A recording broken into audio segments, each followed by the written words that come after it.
Анализи на фасади, споменици и објекти се само дел од доказите кои СЈО ги собира во досието Скопје 2014. Специјалната обвинителка Катица Јанева вели, собрале огромен број на материјали, но предистражната постапка која трае 2 години се уште не е готова и истрага нема да отвора цел дека не се расплетка целосно шемата по која се движеле парите, од буџетот па се до приватни џебови во земја или странство. Обвинителите на СЈО анализирали и одлуки на владата и утврдиле дека одлуките поврзани со Скопје 2014 се носеле по точка разно и нетранспарентно, за јавноста да нема увид што се гради и колку тоа чини. Се работи за една организирана операција која знаела која е целта на нивното функционирање, да се изградат одреден голем број на објекти или да се постават многу споменици кои може би за кое немало план и програма на Република Македонија, се користела политичката програма на една политичка партија. Специјалната обвинителка откри дека имало неправилности и со архивирање на документи од јавните набавки за овој милионски градежен проект.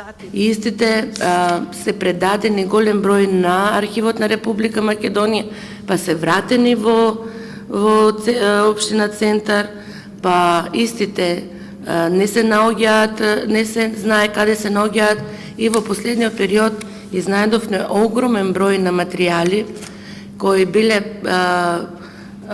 складирани во архивот на Република Македонија непопишани, кои сега ги земавме во наша собственост и моментално се анализираат. Од 2007 до 2015 биле направени законски измени, се со цел да се покрие изградбата на објектите. Проектот се реализирал преку институции кои воопшто немаат надлежност за градење. Ова се дел од наодите во анализата на Транспарентност Македонија. Луѓето со кои што работевме и разговаравме потврдија дека не сме можеле да најдеме подобар пример за илустрација на заробена држава, не само во Република Македонија, туку и во регионот. Затоа што тој случај е многу јасен и очигледен пример на заробување на процесот на носење на политички одлуки, кој што прераснува во најсилен облик на политичка корупција.